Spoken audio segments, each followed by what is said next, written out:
Welcome to All the Gear But No Idea, the South Australian fishing podcast hosted by Rhodey and Diz. The boys will share their tall tales of the one that got away, as well as some regular segments they know all you fishing tragics will enjoy.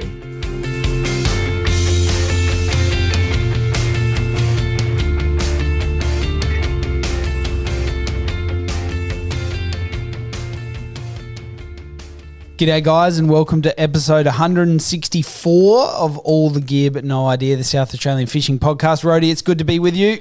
Dizzy, always good. I'm just cracking open another one of my Dan Murphy's $12 specials, the Hawks Lager. What do you think?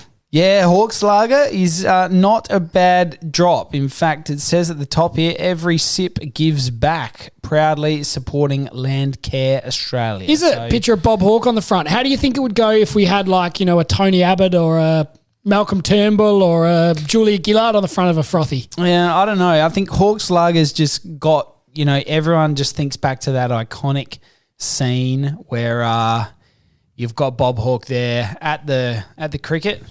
Skull and a frothy. Yeah.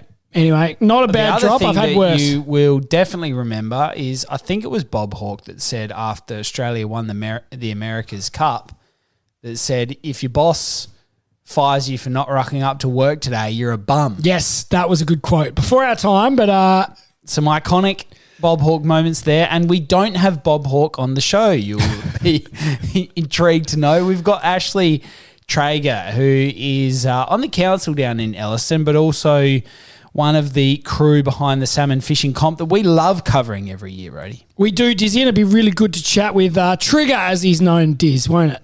Yeah, it'll be great to have a yarn with him later on. But let's get into oranges and lemons. What's your orange? Dizzy, we whinge and rant and rave about weather being bad often enough this time of year, Dizzy, but the weather gods absolutely turned it on for the long weekend. The Saturday and the Sunday were beautiful days. Yeah, we got lucky because Easter this year left a little bit to be desired in the weather fronts. We were over at York's for Easter. That's right. I went camping and we nearly got blown away. Yeah, that's right. You did. We had a couple of little windows, but it's so good when you get the weather on a long weekend, isn't it? Yeah, and even on the Monday when we were packing up and going home, it was a bit blowy, and that always makes you feel good about having to leave. Yeah, fair enough. All right, well, my orange is just had a week away in Queensland, mate. Yeah, tough life for some, isn't it? Unbelievable scenes. Mum's 70th birthday. And happy birthday, Daisy. Yeah, well played. All of the family descended on the Big Four Sandstone Point Holiday Park and just caused an absolute mayhem. Very good. It's good fun. Very good. Weather was okay. Had its moments. When the sun came through, it was warm. But when it was overcast and drizzly, it was a bit sort of cool. I don't know about you, but I always just think you go to Queensland, it's definitely going to be hot. Yeah. But it's actually not it's nice in winter, but it's not stupidly hot. Nah, it's not. And look, honestly, if the sun was out or even if it wasn't raining, it was shorts and T-shirt. Yeah. So it's still nicer than being here from a weather perspective. But no, it was good. What's your lemon, mate? Dizzy, I think we've actually spoken about this before on the podcast, how good waders are for putting the boat on and off the mooring, on and off the trailer, things like that. But my bloody waders got a leak. Oh, I was so flat. You know when waders, you feel a bit weird in them, the water compressing around your legs? And I had that feeling and I was like, nah, that's more than this. It's actually getting wet down there. And anyway, I filled them up with water and found where the leak's coming from. It's sort of like the middle of the shin, but it's not like a definite rip. It's just almost seeping through one patch, around where the boot joins. So I have got some neoprene glue. Oh, yeah, I was going to say, how do you patch it up with something over the top? So I think it's silicon type compound. It's well worth a go at fixing it. If anyone's got any tips, I'd love to hear them. Send us in a voice memo. I would love a voice memo on how to fix my waders. They are the neoprene ones. I think if they were those rubber ones, they'd be a bit easier. But anyway, nice. Don't know. All right, well, my lemon is that I'm denied a lot about packing the travel rod, and I think it was honestly at the point where I was like, we might as well be packing up the whole house here and towing it up to Queensland, that I thought, you know what, I think it's just going to be too busy with the kids and everything else planned for the week. I'm going to leave the travel rod behind. But, mate, there was some serious fishing to be done in that Puma Stone Passage right beside the hotel. So Rookie move. What do they catch? Flathead? Flatties, brim, Yep. silver whiting. Oh, yeah. Yep. Yeah. I reckon if you got offshore, you'd be getting into some game stuff. Yeah, nice. But Snapper? maybe. Yeah. Probably. It's in around the mangroves. Yeah. So probably. But, from all reports, a lot of little tackle shops. Dropped into a little tackle shop to have a look around. Had a good yarn with him, and he said, "Yep, on the run-in tide, you'll be a good chance of getting flatties around here, mate." Very good, Diz. Well, you know that for next time, don't you? Yep, good call. All right, Roddy, what else is doing the rounds on the socials? Dizzy, like I said, we went over to Black Point for the long weekend with Jack and his family, and did get a few nice little photos and a little bit of family content, so we put them up on the socials. Literally caught one whiting. We'll talk about that in the fishing report. Two snapper though, not bad. The kids liked it. Just undersized, probably. No little snapper though either. It was a bloody weird couple of days fishing, to be honest. Caught no shitties at all. But anyway, Diz, we covered that one on the socials. Yep. Well done. Good stuff. All right. Well, let's get stuck into the news, Roddy. Rody and Diz have been searching far and wide to bring you the latest news across all fishing in the state, and will give you the rundown on what you need to know.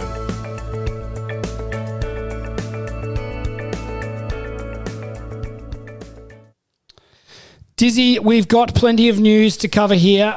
What do you got for us first, mate? Well, look, I'm just going to give you a little bit of a story that broke in the Tizer not too long ago. It was about a algae busting gyroid system blocked over zinc and microplastic fears. And essentially the headline out of the Tizer is a company developing solutions have claimed that the government axed its algal bloom testing program despite a 96.3% reduction in algae during its initial trials. So I think the company is reasonably disappointed that from their perspective, it hasn't been utilised after some successful trials. So that is a bit of an interesting read, I suppose. Clearly from the company's perspective, they would have loved to have seen it being taken up on a larger scale by the government, but in this instance, it was deemed as inconclusive and therefore not rolled out on a larger scale. How did the technology work? Can I ask that? Well, it says here about the gyroid material performing in some cases better than comparator materials in reducing the Carenia algal concentrations. So I'm certainly no expert in regards to how these particular gyroid systems work, but they are meant to be specifically targeting sort of flare-ups of the algal bloom, but it has been what appears to be the EPA that have shown some resistance, Rhodey. Interesting, Diz. Very interesting. So, yeah, that's one to keep an eye on, and I wonder whether there'll be sort of more discussion of that and why it wasn't used. I get the EPA's concerns to some extent, Diz, but I would love to know a really good reason. Yeah, so it appears to be like it's a gyroid mat, which is basically deployed down to sort of filter out, if you will, and push down the algal bloom components, I guess, to sort of mitigate the spread of them. Very interesting, Diz. This calls it a gyroid curtain even. Yes, yeah, I think that I don't would know if be you're reading that. a fancy big long curtain. Very interesting, Diz. I think we need some more research into this gyroid. I think we do, because I'm not going to lie, I've never really prided myself on the news segment. Maybe next episode we should get a gyroid curtain specialist on. Yeah, it sounds like it's a 3D printed network. Wow, interesting. But that was a little bit of algal bloom coming back into the mainstream media. What else do you got for us, Rhodey? Dizzy, I have got one that has. This is the next round of the Wreckfish Let's Go Fishing competition. Round 5 has opened, Dizzy, at the start of June. I think that one got underway, and there were Elliston had flathead and Australian salmon. Adelaide had Australian salmon. Happy Valley had some Murray cod, and there were Murray cod soon to be coming into the Valley Lake. But Dizzy, this one's been run and won already. We haven't even got an episode in it. The 10 grand's already been collected. Wow. So Unbelievable scenes. Good on you, Darren. Darren caught an Australian salmon. I think I might have actually watched the video. He put a Will from Wreckfish put up a video giving him the $10,000 check in a local tackle store, and I think it was even maybe Christie's Beach Diz. Yeah, right. Or one of those southern metro beaches where he caught an Australian salmon, and he found a little tag in it, and there you go, he's won. So second and third prize, $5 grand and $2.5 grand are still up for grabs. So plenty of reason to get out there and target those fish, Diz.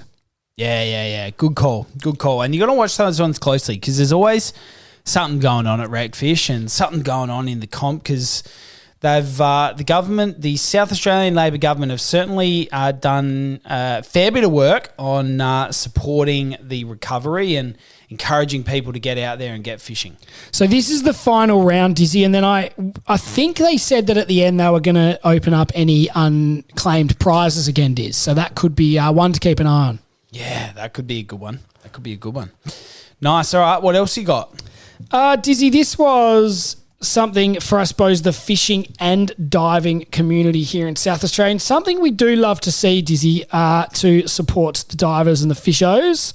But they're going to sink a big old ship. Wow. And that's going to be really great for our fishing and diving to, make some more ground, some more bottom for these species to thrive on, Diz. And that sort of further supports the modules that they're making. Yeah, right. Amazing. That's good. Another way that they're trying to, support the ecosystem, get those fish stocks back up to where they should be, and support a thriving wrecked fishing sector. And Dizzy, so I think it's getting sunk before the end of the year, I think they said. Okay. But it's like a decommissioned ship that's getting sunk down. It's disappeared off my page, but we will find it and we'll get you some more information. I wonder how long you need to leave a ship down before it starts growing some real interesting stuff and be worthy of diving on. Do you give it a month? Do you give it 6 months? Do you give it a year? I would think it would take a year to grow much sort of structure. And attract like a lot of life around it, I suppose. This one seems to have, I think it's legitimately gone missing off Facebook, Diz. So I wonder if that's actually still happening. Oh well. I could have actually just sort of... Did you dream it? I 100% did not make that up. I had the link for that Facebook saved and it's just not coming up. Gone. So wow. I don't know whether that's been sort of disappeared off into the Facebook algorithm. Yeah, I don't know, Diz. So I can't give you any more details on that one. I'm sorry. That's all right, mate. All right, another little story coming to you out of Whyalla. Of course, everybody knows that Whyalla has a very unique giant cuttlefish dive site. Rody, you've actually dived there yourself. Twice, I think. Twice? Nice. Real high up on the agenda for anybody in the diving scene. It is, some of the most spectacular photos come out of that dive site of the giant cuttlefish when they go in there to breed. Isn't that right, Rody? It's amazing the colours. Like it just they light up when they're in that breeding sort of season. It's really cool. And it's absolutely fair to say that the cuttlefish dive scene is genuinely one of the Whyalla's township's most valuable tourism draw card. It would bring a lot to the community. And what has been reported here is that the council has been struggling from a whole range of different things, and they have had tabled to the council a proposal to charge people to come to use the facilities around the Whyalla dive site, which has been met with quite substantial backlash, and it would be remiss of me not to say that the report was put forward as an option for council members to consider, but it was indeed rejected, and it's not something they want to introduce this year or at this stage. So I think this isn't something that's going to go away. There was some significant upgrades done in 2024, and that was really done to sort of be able to support the massively increased visitor numbers. And like anything, I suppose councils and others will look to ways to recoup funds from those infrastructure projects and put them towards the next one. So I think it's probably going to be one that we're going to have to continue to watch there, Rhodey. But at this stage, nothing locked away in terms of any charges to visit. But, that could be an interesting one that I'm sure some of the locals would fear might deter people from visiting and as such affect the tourism. Certainly, Dizzy, when I went, which was quite a few years ago, there wasn't much facilities there. There might have been a dodgy toilet block, and there wasn't even like a good staircase down to the beach or anything like that. So I think if they were going to make people pay, you'd probably want some value for your money, and you'd want to see a bit more infrastructure, better change rooms if everyone's getting in and out of wetsuits and things like that. A really good sort of access and entry to the beach and some structures around those sort of things, Diz. Yep, good call, mate. Good call. So we'll watch that one closely and we'll see whether anything else is going to come of that one in future years. What else we got in the news, Roddy? I think that's getting pretty close to wrapping it up. You haven't managed to find the ship name, have you? No, I've just Googled it and there's nothing popping up. So I don't know whether that was a figment of my imagination, or if anyone can send us a voice message, Diz. Did you also read this and can confirm that I did read something? I'd love for someone to support me. Yeah, we've encouraged people to give a couple of voice memos there, so I love that. Juicy little news segment there, guys. Some really good stories for you to digest and some for us to keep an eye on, Rhodey. Let's move on to tackle item of the week.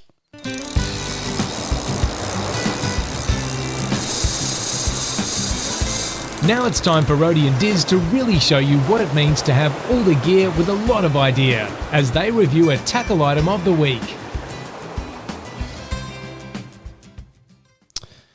Dizzy, this week we have a special tackle item. It is the Shimano large tackle bag.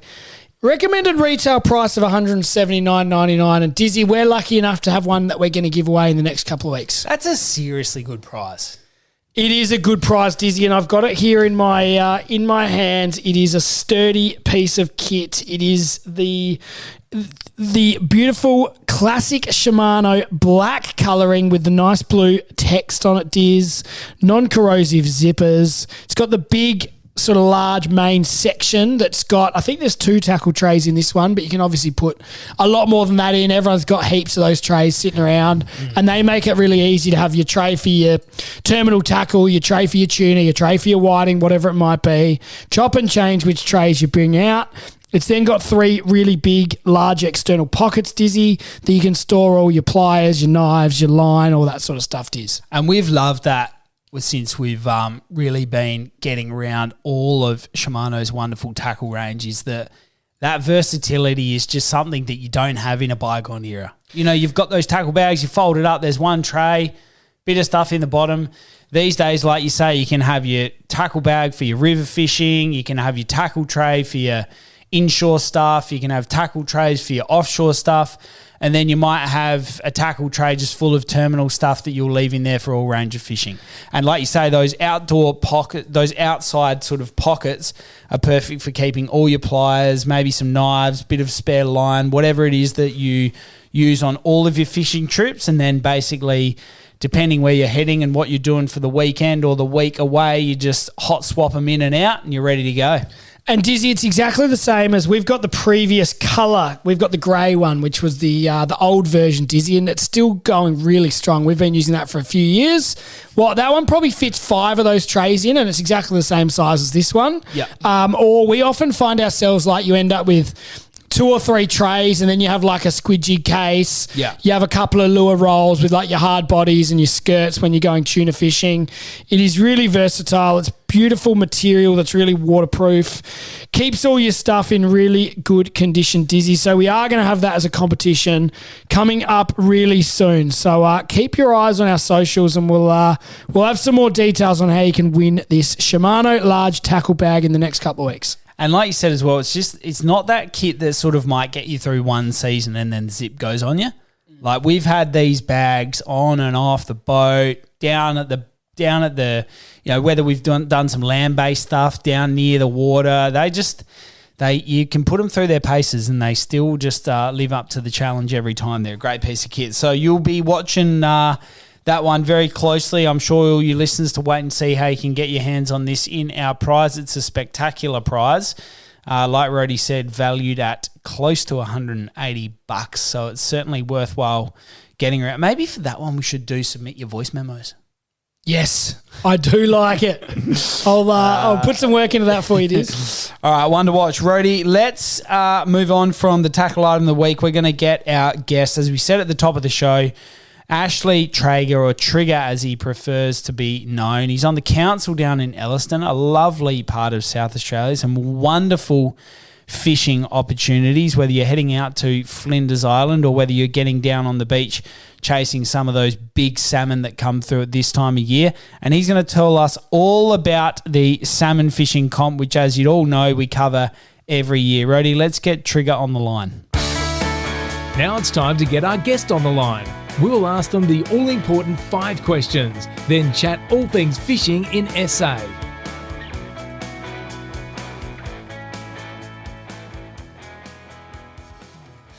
All right, Dizzy, we are joined here tonight by Trigger. He's heavily involved in the Australian Salmon Fishing Championships over at Elliston. Trigger, welcome to the podcast. Thanks for having me, boys.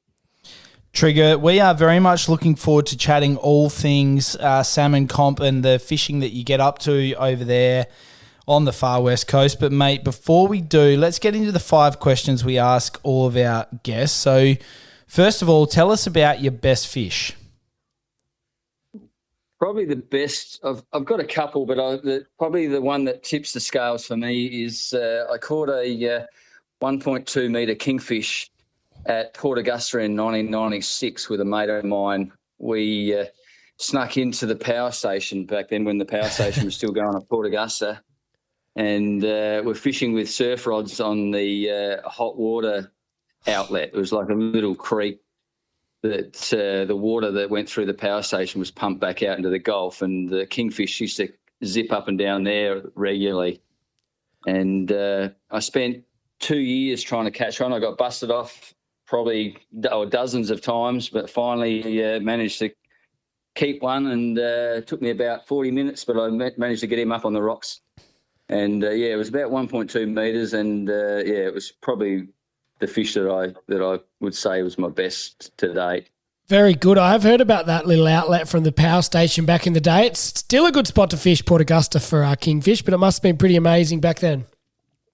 It was absolutely sensational. You could catch, little pan-sized snapper at the entrance of that outlet, but if you used to sit up on the rocks and you could watch the bait fish jumping out of the water as the big schools of kingies would come up and then back, and there'd be sort of 6 or 7 of us just sitting on the rocks waiting for them to come, and we'd all hook up at the same time, and then you'd be like trying to lift your rods as high as you could and walk up the rocks to get it, get the line clear of the rocks. And like I said, I fished there for a couple of years with my mate Codger, and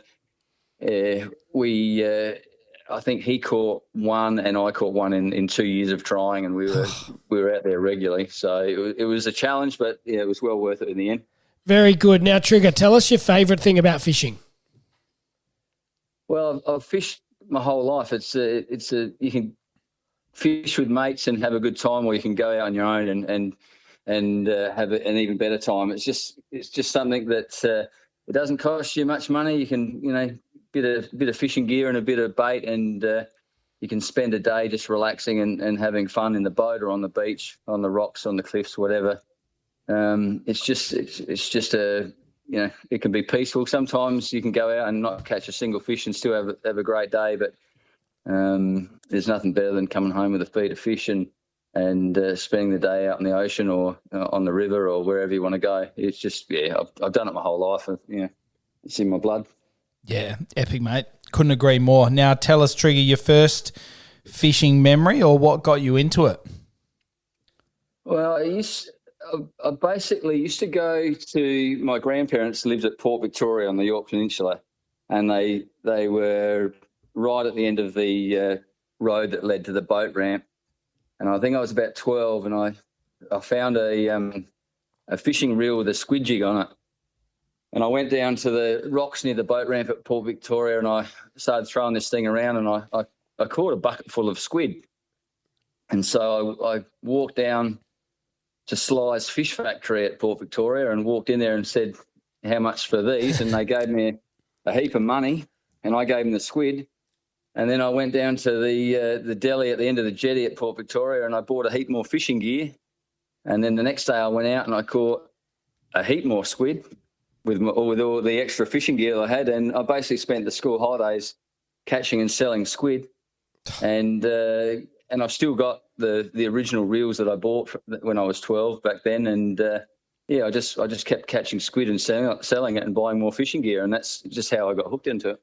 Very good. Well, Diz, I don't think we've ever had a professional fisherman on at 12 years of age. No, that's an epic story. Yeah, well, I think you wouldn't be able to do it nowadays. I think you might get in a bit of trouble. Back in the sort of early 80s, you could really do whatever you like as a kid, I think.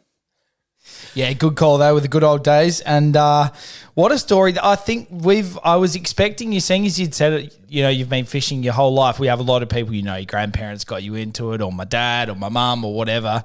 That's up there, Rhodey, with one of the best what got you into it fishing stories. So thanks for that, Trigger. Now tell us your favourite sort of fishing and why. You've got a lot to choose from where you're from. Yeah, well, I've lived in the Riverland at Renmark, and I've been fishing on the river, and you sort of you throw the rod out and you stick the rod in a rod hole. You put a bell on the end of it, and you sort of sit there and have a few beers, wait for the bell to ring. It's enjoyable, but still not my kind of fishing. I prefer land-based fishing. I've always had boats, and I love going out in a boat and catching different fish. But for me, I love the salmon fishing and flathead fishing off the beach. And I quite often go out now with my girlfriend's daughter Lily. We go out and we throw soft plastics and lures at the flathead off the beach, and it's just an enjoyable way to spend the day. So I would have to say probably land-based fishing is my favourite. Very good. Nice and simple. Sounds good, Trigger. Now tell us your funniest fishing story or the one that got away. Well, not many get away, but probably still my favourite fishing story was when I was fishing off the Port Neal jetty. My eldest daughter, who's 32 now, she was about 4 years old, and I was squidding off the jetty at Port Neal on the west coast over here, and she was 4, wearing a fanciest white dress and prancing around, the jetty, and I pulled in a squid, and she decided she wanted to get really close and personal with the squid, and it inked her in the face and down the front of her brand new white dress. And anyway, once the tears had finished, the only way I could stop her from crying was I taught her how to karate chop the back of the squid's head to kill it and make it go white. And she thought that was pretty special, that she could, kill this squid, make it go white so that it wouldn't ink her dress anymore. And for the next hour or so, you had this 4-year-old girl going up to complete strangers every time they pulled a squid up on the jetty, and she was karate chopping their squids without even asking. And it was just funny to watch her. And because she was 4, no one complained or told her she couldn't do it. But yeah, she would have karate chopped 20 squid that day, most of them from complete strangers. And she's now probably one of the best squidders going around. She loves squidding, loves fishing. Beautiful. Thanks for answering those questions for us, Trigger. Now we're going to get into the salmon comp you run over there. So you're involved in the council, and through that you've got on the committee for the annual Australian Salmon Fishing Championships, which gets underway at the 1st of June. So it's just started. Can you tell us a bit about that, Trigger? Well, we've held the salmon fishing competition here at Elliston. This is the 32nd year that it's been held in Elliston. It's been going a long time. It's been very successful over the years. We get people coming from all over the state, sometimes interstate, depending on who's at the caravan park as well. And it's over 3 months.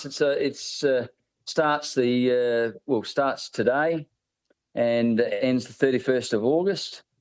And basically, along the coastline from Sharinga to Elliston, Loxwell, Mount Camel, Venus Bay, all along the coast around here. Catch the biggest salmon, or it doesn't even have to be the biggest salmon, but you're catching salmon, you can weigh them in. There's prizes for obviously the biggest salmon, second biggest and third biggest, and also a junior biggest salmon. There's also monthly and weekly prizes as well that get drawn. Entrant, you basically just buy a ticket from various places. Our major sponsor, Port Lincoln Tackle World, they've been a great support for us this year, and also the council, Elliston Caravan Park and the Waterloo Bay Caravan Park, and there's a whole range of different sponsors that we have. You can go on Facebook and have a look at all those. There's way too many to individually call them out now, but the prizes are pretty good. $2,000 for the heaviest salmon over the 3 months, $1,000 for the second heaviest, $500 for the third heaviest, and like I said, there's a junior heaviest for $500 as well. Very good. Now, Trigger, you said 32 years you've been running. Have you been involved in that all the way along, or how did you get involved? Well, I was involved. I've been coming here. I grew up on the West Coast, so I remember fishing here with my father when I was a little kid as well. But I've entered the salmon fishing competition a number of years. I was stationed here at Elliston back in 2000 for a couple of years, and I participated then, but I've managed to come back over the years. And since I've been back this time, the last 5 years, I've participated in the fishing comp, and now that I'm on the Elliston Council, I've taken a more active role and on the committee, and trying to help promote and get the word out to people. It's a great competition, a great part of the world to come and have fun fishing. Very good. Well, we do love talking about this competition every year because it's in a bit of there's lots of different competitions. Every town seems to have a competition over summer, but it's great to see one during winter, and it's a really good time to get over there and fish for these salmon off the beach. Well, the salmon are pretty thick. They're prolific this time of the year along our coastline, and we get big salmon. 3 to 5 kilo salmon will potentially win you the competition. The last few years they've been a bit on the heavier side, but you've got to be in it to win it. There's also Wreckfish South Australia. You're probably aware of the fishing comp they have with the $10,000 fish. So there'll be tagged fish along our coastline as well in the next month or so. So there'll be an opportunity not only to catch a salmon that will win you prizes in our competition, but you could get a $10,000 fish with regards to the Wreckfish competition as well.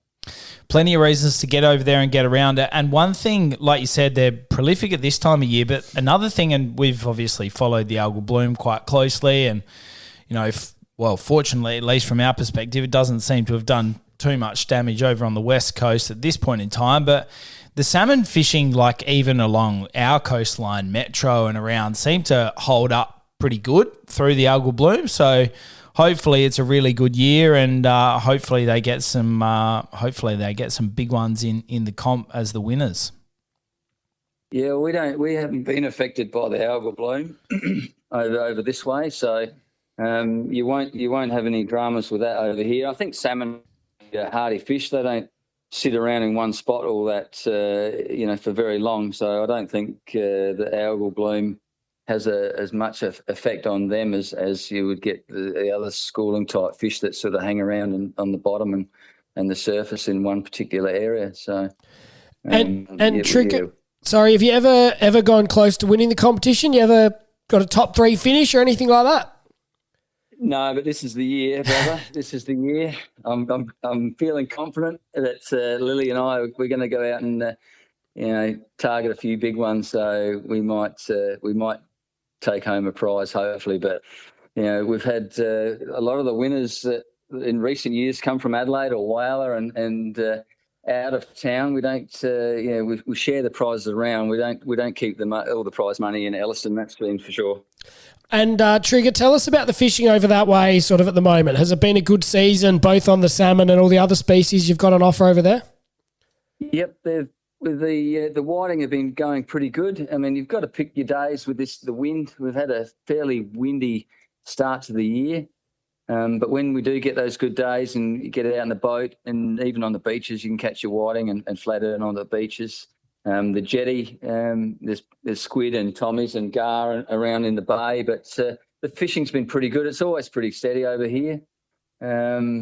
It's basically very dependent on the weather, on how far you can get out. And there's always somewhere you can sort of sneak in out of the wind on the beach where you can throw a line in. Very good. Now, Traeger, tell us, $15 for adults, $10 for juniors. We've got the list up there. You've got half the shops in Elliston selling tickets. You've got the Whyalla Visitor Centre. As you said, Tucker World, Port Lincoln and Port Augusta. Is that where people are best to go and enter the comp? Yep, they can come in. We're also selling fishing shirts this year as well. I think there might be a little bit of discount if you buy your competition entry ticket and you buy the shirt there. I think the shirts might be discounted a little bit.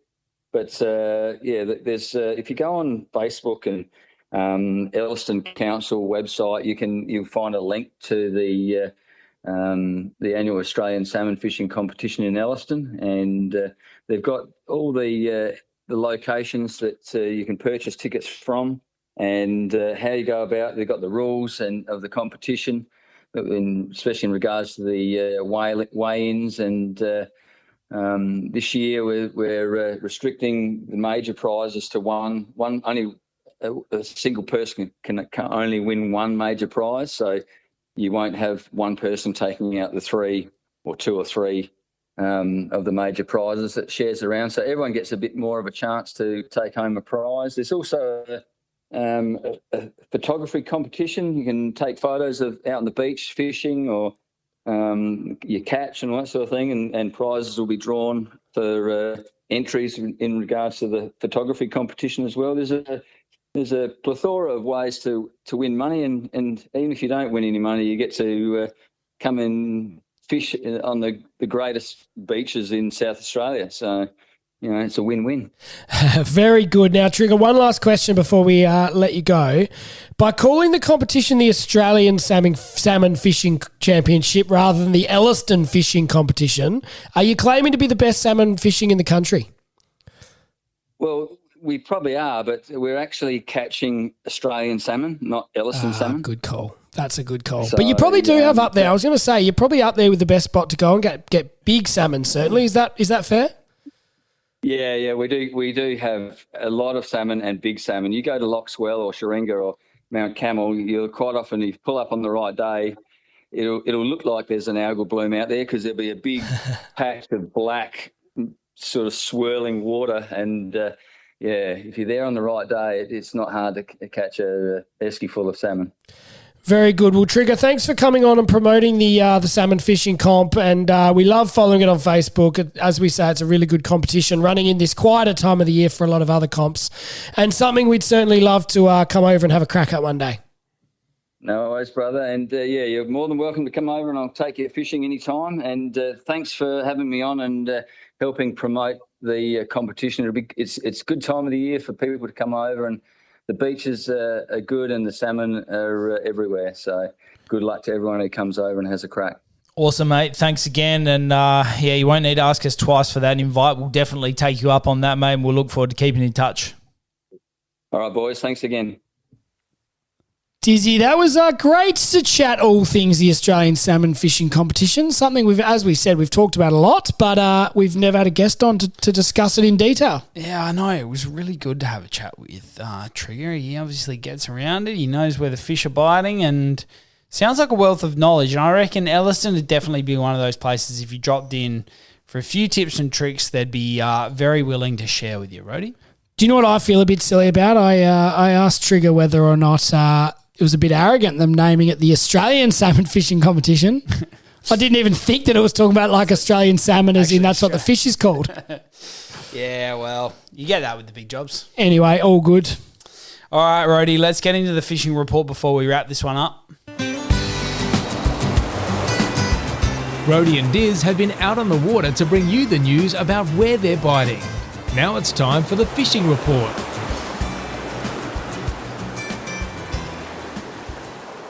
Hello, Rhodey. Tell us about where the fish aren't. So, Dizzy, as I said, we went over to Black Point, and I've never actually been there. We've been there and caught no fish. Yes, plenty of times. Yeah. We caught one whiting and two, they were probably 30 to 35 centimetre snapper. Almost panties. Just about pan size, but we legitimately did not catch any shitty fish. Wow. No leather jackets, no trevally, no tommies, no baby snapper. Nothing hungry. Nothing. We caught, it was amazing. We had 3 good goes at it and literally caught 3 fish.